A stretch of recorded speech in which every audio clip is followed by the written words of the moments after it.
They're out there, and they're after your blood. I didn't think it could get any worse. Snort. Then it did. Nature's Vampires reveals the true life stories of gruesome encounters with bloodsuckers. Boom. Hit the floor. But they have to be sneaky if they're going to fulfill their mission. And thwap. It came off and he held it up. Some of the vampires are simply gross. Some are audacious, and some can kill you. Meet the vampire victims who got sucked and survived. And find out how you can avoid the same fate.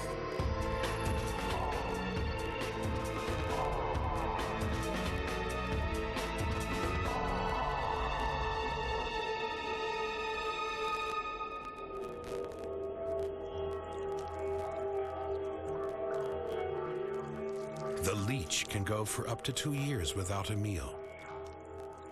But when it finally drinks, it drinks deep. It can swell to up to 6 times its body weight. But first, it needs to find a victim.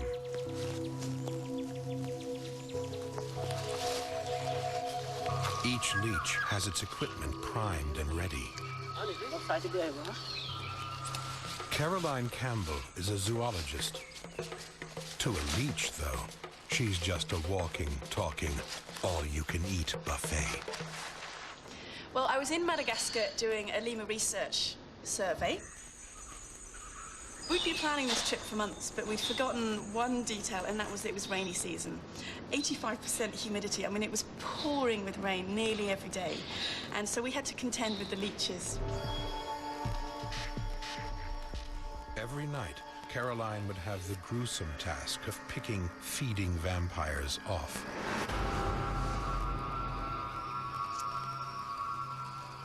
These little suckers don't like to let go before they're ready, and the anticoagulant in their saliva causes the wounds to bleed for hours.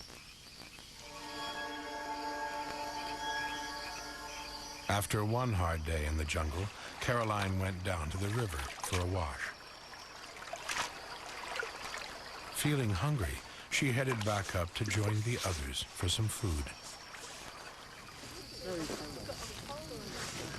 Caroline leaned forward, and the firelight caught her face. Almost immediately, her friends launched into action. In seconds, Caroline was in a headlock with a pair of pliers headed straight for her eye. She had a leech on her right eyeball, and it was feeding. After a tug of war, her rescuer managed to remove the parasite. Her eye continued to bleed for some time. It was pretty nasty, but I could just about deal with that. I thought, okay, I've been through my leech on the eyeball, I've been through my leeches on wrists and ankles. I can, just about deal with that. I didn't think it could get any worse. Then it did. There was one time where it was really, really raining quite badly, and I had to do a transect, so that's about a 5-hour walk. And I was just at the end of the loop, so about 2.5 hours from base camp, on my own, and it was absolute pouring rain. Not long into the walk, Caroline felt a slight throbbing in her nostril. A few minutes later, she used her hand to wipe the water off the end of her nose.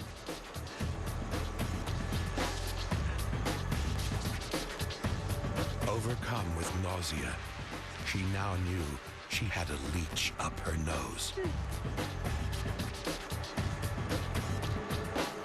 First, she tried to snort it out, but it was stuck fast. It was feeding and getting bigger.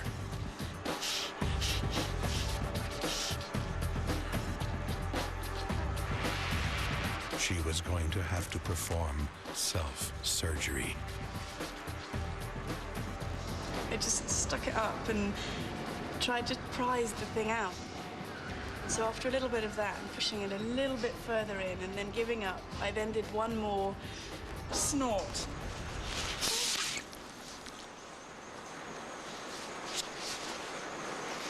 The thing flew out and landed in my palm. I was in a bit of a state when I came back, because of course the blood was still flowing and I still had blood coming out my nose. When the others saw me back at base camp, they laughed. Dr. Stephen Osherwitz is the best man to see if you've had your blood sucked. He has treated hundreds of victims of nature's vampires. Land leeches don't usually on their own take a lot of blood. If you have a bunch of them on your body, though, it can add up. They each take 5 or 6 times their own weight, much more than they need. And after a while, it could be significant. Caroline's brush with a vampire was gross, but it was harmless. She was lucky that her invader was just an ordinary leech. There's something else out there that's even worse. A vampire with an insatiable bloodlust, coming up on Nature's Vampires.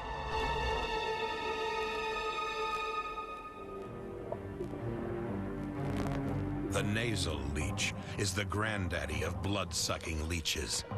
It feasts happily for weeks, even months, and it can grow long enough to tickle your tonsils.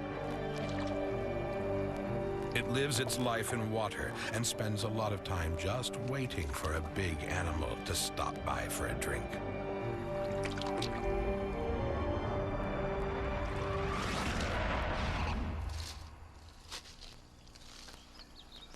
Broughton Coburn is a seasoned travel writer and explorer, but nothing could have prepared him for his vampire attack.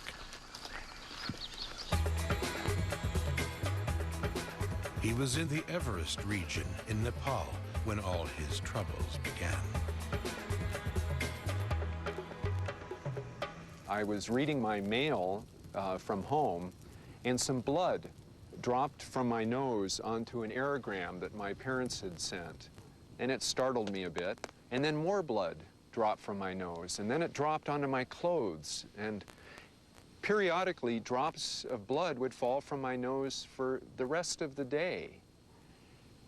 And so on the 18th day of these nosebleeds, I was riding my bicycle down the street, and out of the corner of my eye, I could have sworn that I saw something moving. And I reached up to my nose, but nothing was there. Feeling distinctly unsettled, Broughton decided to go for a cup of tea. But the waiter took one look at Broughton's face and fled. Alarmed, Broughton cycled home, sat in front of the mirror, and waited. After 20 minutes, with no sensation to me at all, this little brown worm-like animal came out of my nose about 2 inches and moved around and then quickly retreated. In a state of panic, Broughton headed straight for Dr. Mona's clinic. I splashed water at my nose, and this thing came out. And Mana's hands started writhing, and his face contorted, and he said, "It's a leech." By now, the leech had been gorging itself on Broughton's blood for 20 days. But it wasn't finished with him yet. He couldn't grab it with the tweezers. He simply could not get a purchase on the thing because it would retreat so immediately whenever he closed the tweezers. And after trying for 5 minutes, he finally got a hold of the very end of it. And so he braced himself on the walls on this side and put his foot on the examining table. And I braced myself on the walls, and he pulled this out nearly a foot and was looking at it cross-eyed, and I was looking at it cross-eyed, and thwap.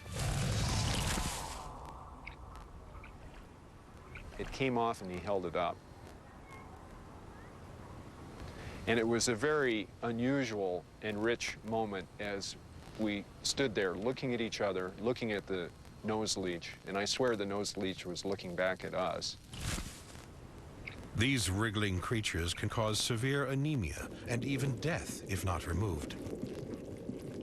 But with their anesthetic, you often don't even know you've been bitten. With some bloodsuckers, you definitely know about it.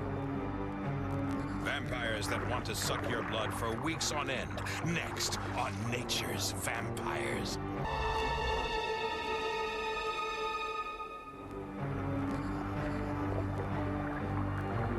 Warm-blooded humans aren't usually a target for cold-blooded sea lampreys. But these vampires aren't too fussy about where they get their blood.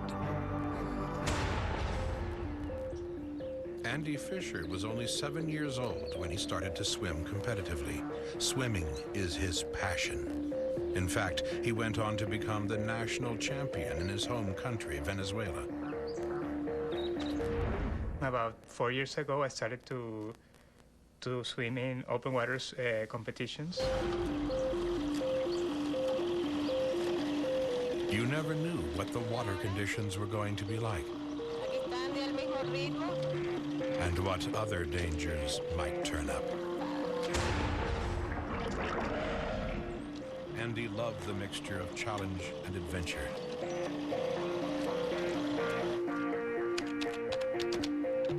So when he moved to the States, the first thing he did was look up open water swims on the internet.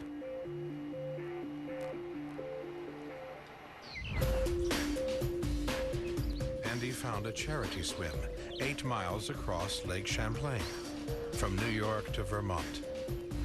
Andy had never swum this far, so he would have to do lots of training. And he was a little concerned about the cold water.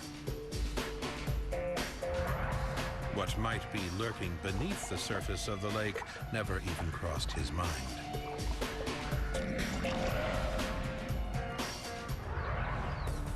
The big day finally arrived. 22 swimmers gathered at the side of the lake to stretch and warm up.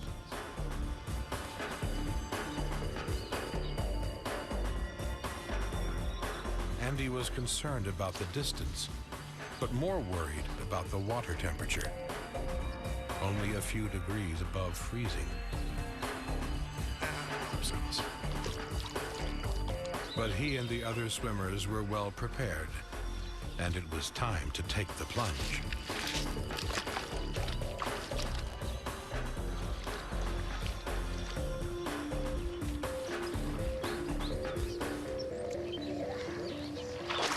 When you're swimming in water this cold, your body temperature drops quickly, especially your skin temperature. Everything was going well, though, until 2 hours into the race, the swimmers hit the 4-mile mark, and they realized they had company.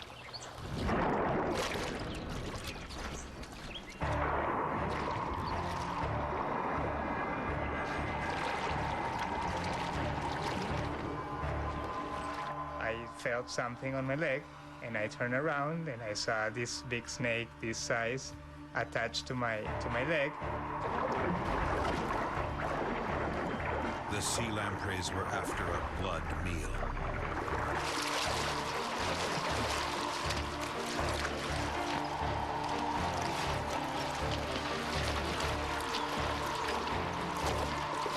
All 5 victims managed to struggle free from the vampire's jaws.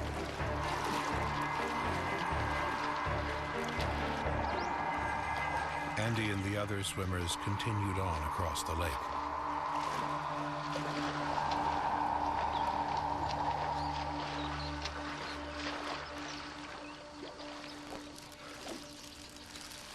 They were all glad to safely reach the far shore. Their bodies sustained bruises and scratches from the lamprey's powerful jaws.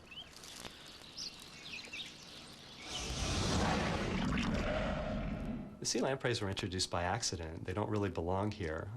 There are millions of them, and they try to get a blood meal any way they can, so they'll latch onto most anything.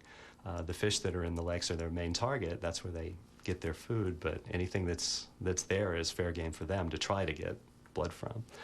The people that are scratched by them can get secondary bacterial infections if any skin is broken, but usually they're not life-threatening type problems for people. With these water-loving leeches and lampreys, would you be safe if you stayed well away from water? James Aldred is a tree climbing consultant.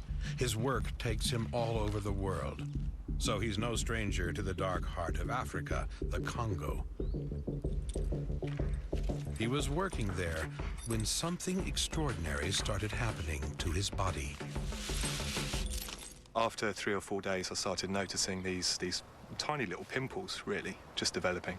But they had some itching with them, and the skin became inflamed around, and especially at night. As the days went on and the pimples got bigger, the itching got a lot worse. By day 6, he could feel 90 tiny bodies moving under his skin at night. He was being eaten alive. James had fallen prey to the tumbu fly, who need live, juicy, bloody flesh to hatch their young. James' wet clothes provided the perfect environment for the tumbu fly to lay its eggs. When James put his clothes back on, the eggs began to hatch, and the tumbu fly larvae started burrowing into his flesh.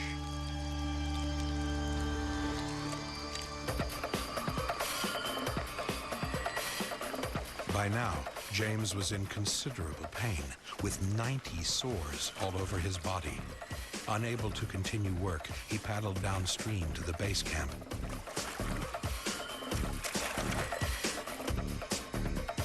Driven to distraction by the painful itching, James was now having great difficulty sleeping. One of the lumps on his leg was by far the biggest and the worst. At his wit's end, James decided to try to spear the thing inside out.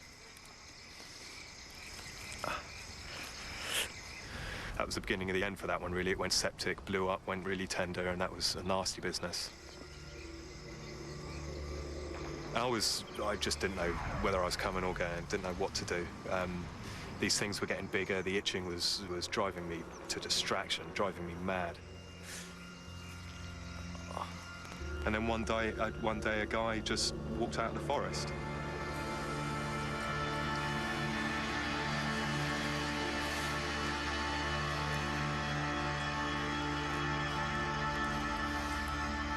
And he got this oil out, I think it was oil palm oil or something, and began to smear it on the bites.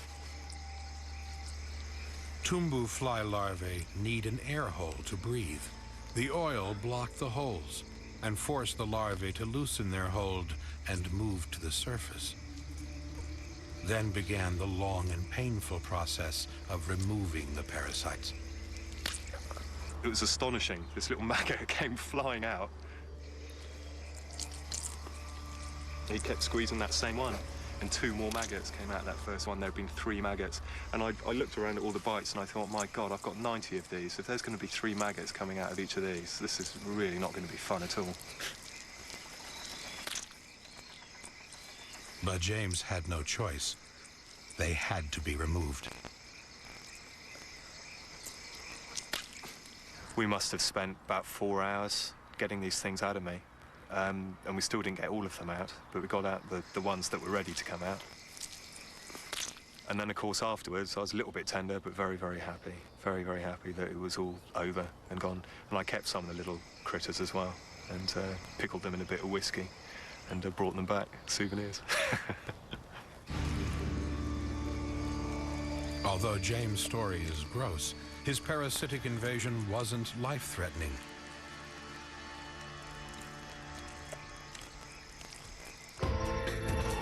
Blood-sucking encounters that can kill you when nature's vampires returns. Imagine waking up to find blood all over your sheets. Your nose isn't bleeding, but you have 2 bite marks on your big toe. You've been bitten by one of nature's most infamous vampires.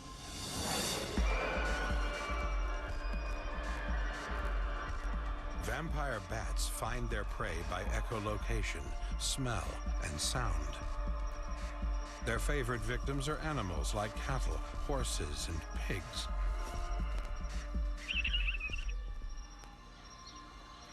But if food is scarce, they will seek other sources of blood. Humans.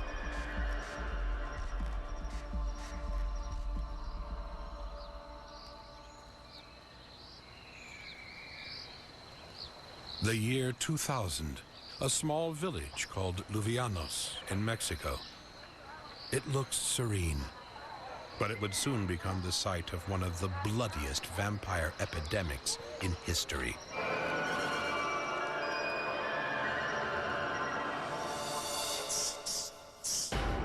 $1,800 people were fed upon by hungry vampire bats in just 12 months. Tomasa Benitez Diaz was one of the victims. When she woke to find a bite on her arm, she went straight to the local medical center. Buenas tardes, señora. Buenas tardes. ¿Cómo se llama? Tomasa. The bite was still bleeding, and there were 2 distinctive puncture marks.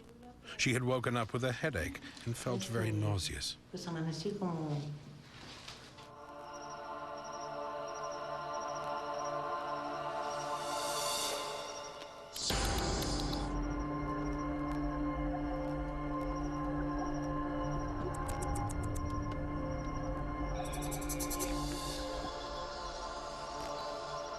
Vampire bats only take a tablespoonful of blood at a time, so it doesn't usually cause people any problems if they get bitten.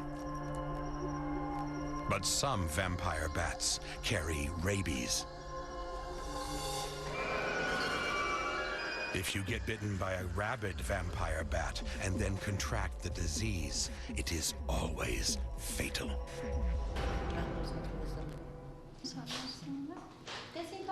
Tomasa wasn't the only one who was worried she may be infected with the rabies virus.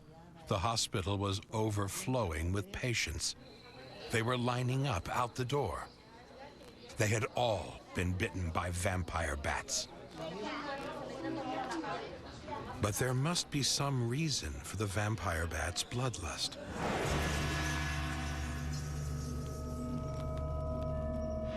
Up until now, the bats had been happily feasting on livestock every night.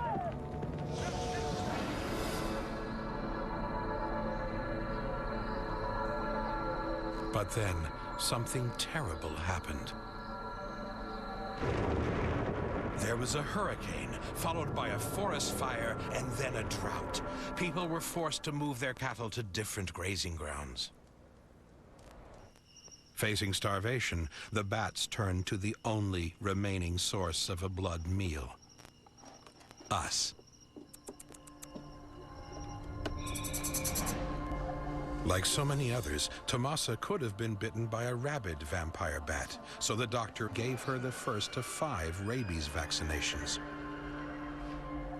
She would have to come back for 4 more injections, but she did the right thing. If she contracted rabies, she could be dead before the end of the week.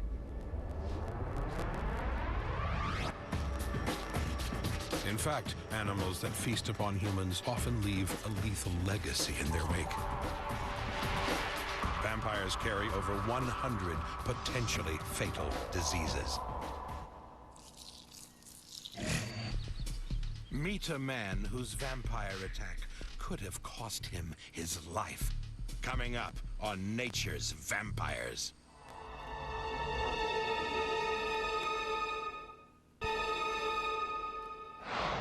Our next animal vampire can be found in the jungles of the Peruvian Andes. It's very small, has a hunchback, and doesn't fly very well. But don't brush this little vampire off just yet. Each female sandfly is equipped with its own saw blades that can open up a bloodletting channel in your skin in an instant. Terry Henkel is a tropical ecologist. He often spends all day in the forest, and his work takes him all over the world. He was called out to Peru at the last minute to help find and identify fungi on an expedition. This wasn't a tropical place he had worked before, but Terry was a jungle veteran.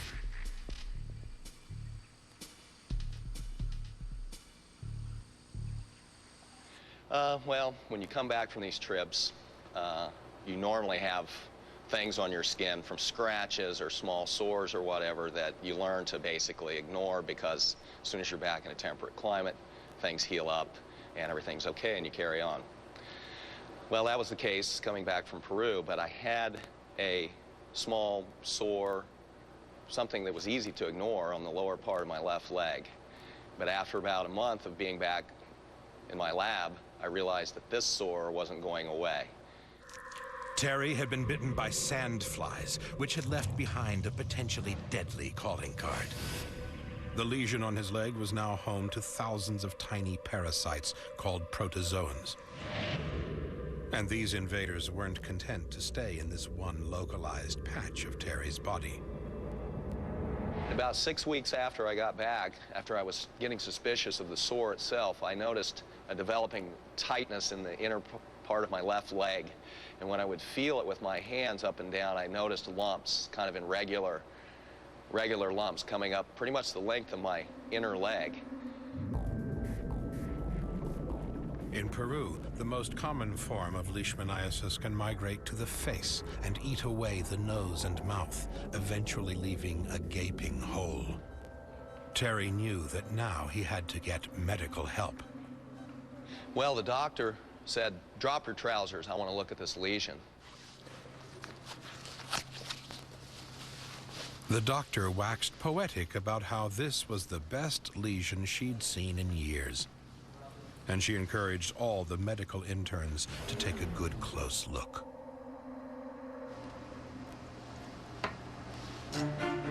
A culture was taken.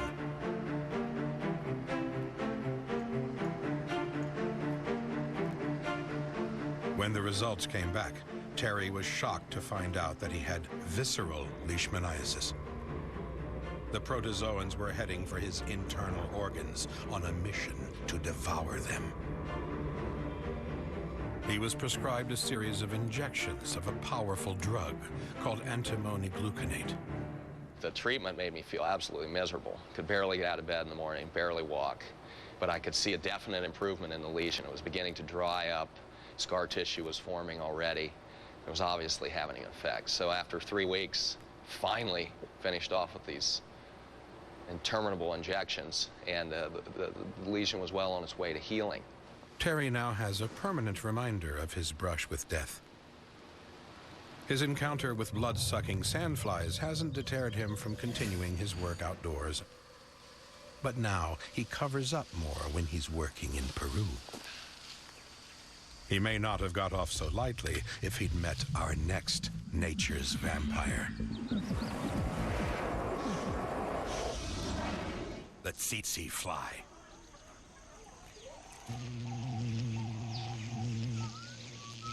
The tsetse fly is a monster. At up to 15 millimeters long, this is the heavyweight of insect vampires. This bloodsucker can track you down like a heat-seeking missile. And it's a voracious feeder.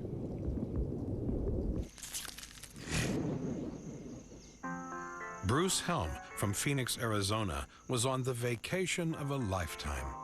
He was in Kenya when he got his blood sucked by a tsetse fly.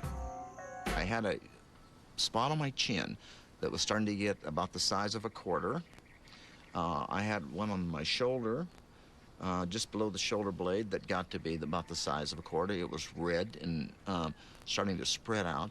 No idea what it was, but at this time I was really feeling nasty and under the weather. Tsetse flies don't just suck your blood. They can leave a tiny package of parasites in their wake. Tiny, but deadly. Bruce was so ill that he and his wife decided to fly home right away.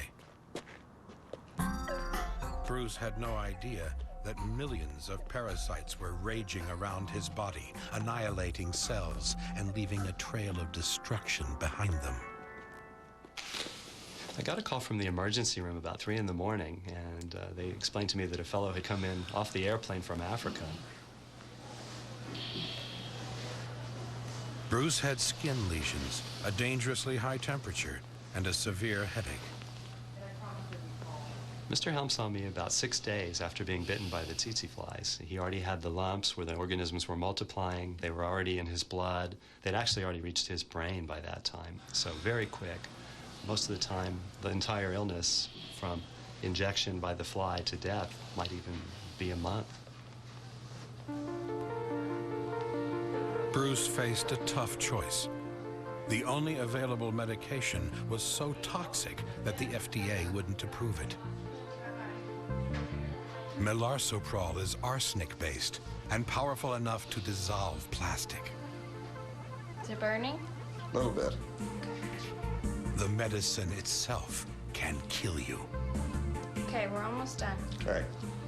But sleeping sickness, if untreated, kills 100% of victims. Bruce Helm received the melarsoprol for the infection with trypanosomes, and what it did, it damaged his nerves. If it's permanent, it may never go away, but he's alive. 3 years later, Bruce still can't wear blue jeans. They are too painful against his raw nerve endings. His hands and feet are constantly numb and heavy. But he's back playing golf and feels lucky to be alive. Just really glad to be here. I mean, it's loving life. Look at it a whole lot different in reality. I mean, it no longer handshakes. We hug each other because I'm tickled to be here. With all these natural vampires on the prowl in exotic countries, and many of them carrying deadly diseases, would it be safer to just stay home? Of course not. Peter Hackett is a high-altitude doctor. He lives in Ridgway, Colorado. He was traveling back home after a weekend away when he realized that all was not well. I felt very, very dizzy, lightheaded, weak, and I thought that something serious was starting to come on. And sure enough, when I got home, I had a high fever, and for 3 days, I had high fever and shaking chills. On the 4th day, I did feel better, although I had a tremendous lack of appetite, very profound anorexia, as we call it. Just couldn't eat a thing. You're gonna eat that.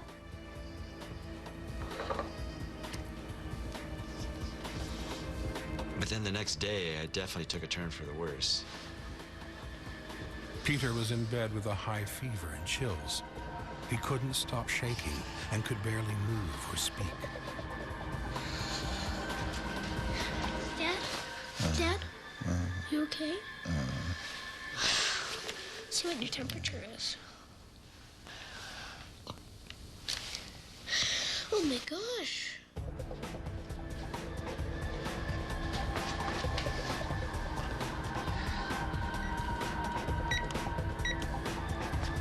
Mom, this is Tashi. Dad, he's not getting out of bed, and he doesn't look that good. Yeah, I'm really scared. It was time to get the doctor to a doctor. Now Peter believed he had contracted malaria. He had recently been on a trip to tropical Costa Rica. All right, great. Other side. Okay. Peter's temperature was nearly 105 degrees. At 106, he would be in a coma and having convulsions. 108 degrees, and you die. Let's get a CBC on him, a chemistry, LFTs. Definitely get him hydrated. Let's get some blood cultures on him and a blood smear. Okay. Okay, Peter, I'm just going to take a little bit of blood from my arm here, okay? A blood sample is the usual way of checking for malaria. By smearing the blood on a slide, it can be checked under the microscope. If malaria is present, the doctor would be able to see the malarial parasites clearly. Hey, Don, have a look at this. It looks like there may be some dirt or something on there. I don't know what this is. Can you see that? Oh, that looks like it's moving to me. Let's see. The specks of dirt that seemed to be moving were, in fact, tiny spiral parasites. This wasn't malaria. The parasites hadn't come from a Costa Rican mosquito, but they had been injected by a vampire. All right, Peter, I want to show you something here. Have a look. I was taking a look at your blood. You have what looks like you have some spirochetes in your blood. Do you think you've had any bites of anything? Any bug bites or animal bites? I don't recall any bites. Ticks, spiders, ants, anything. Peter had been bitten at home in Colorado by a vampire so small he didn't even notice. A tick.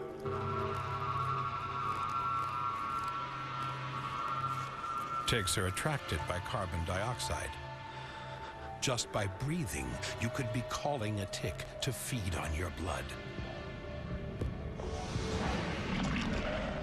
There were millions of parasites in Peter's blood, a sort of spirochete called Borrelia. Peter could have died, but a hefty dose of antibiotics swiftly killed the invaders off. It's always humbling to be close to death. I really thought at one point I was going to die. And that was only for a few hours, but it was enough to scare me a bit. And so life to me is a bit more precious. If you think Peter's encounter was scary, just wait. There's an even bigger assassin at large in American homes. Prepare to meet it when Nature's Vampires returns.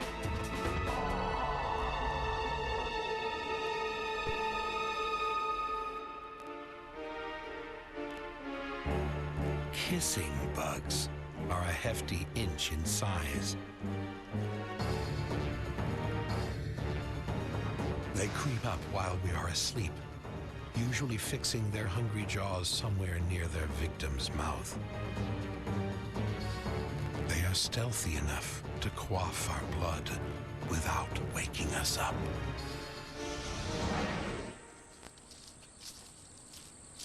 Greg Wild lives in Coarse Gold, California.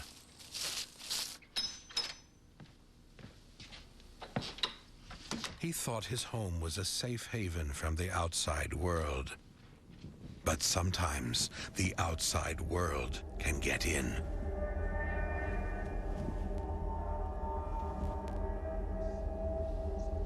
It was the night of Wednesday, July 3rd, and Greg was about to embark on his worst nightmare.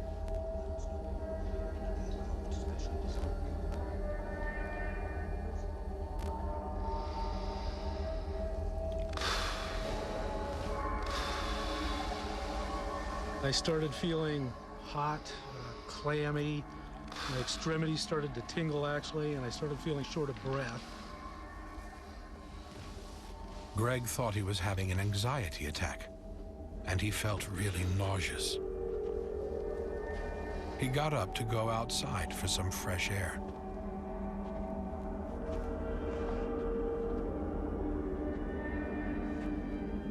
But now he felt even worse. He had to get back to the sofa to lie down.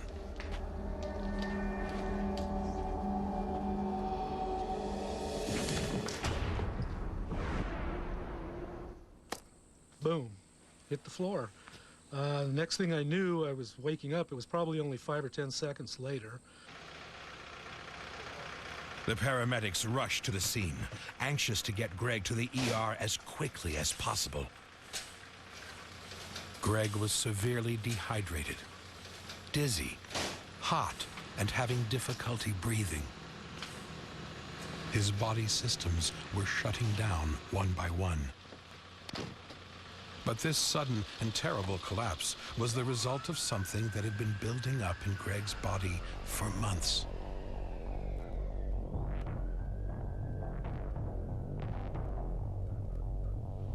When Greg started waking up with itchy welts on his upper body and face, he didn't really pay too much attention. They were always gone within a couple of days. The culprits were bloodthirsty kissing bugs. Each time he was bitten, he became more and more allergic to the kissing bug's saliva, until eventually he went into body meltdown, full-blown anaphylactic shock.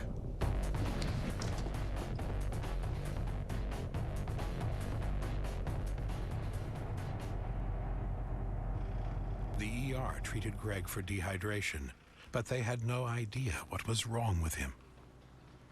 The next morning, I called Dr. McBride and made an appointment to see him. It didn't take him but a minute to look at my bites and realize what they were. Greg was perhaps the worst case I had seen. I've seen minor reactions with hives and some wheezing, but nothing as bad as his. His was a full-blown anaphylactic reaction, and if he had not been hospitalized, he may have died from that. Anaphylactic shock results from a reaction where your body's systems shut down, your breathing becomes labored and very tight, blood pressure drops, pulse accelerates, and without treatment can be fatal. After treatment, Greg turned the house upside down, looking for the kissing bugs. Little suckers basically hide anywhere and everywhere. So you do have to be careful. I mean, they're good at hiding. Greg is now fully well, but has to be vigilant about further kissing bug encounters. One more bite, and it could be his last.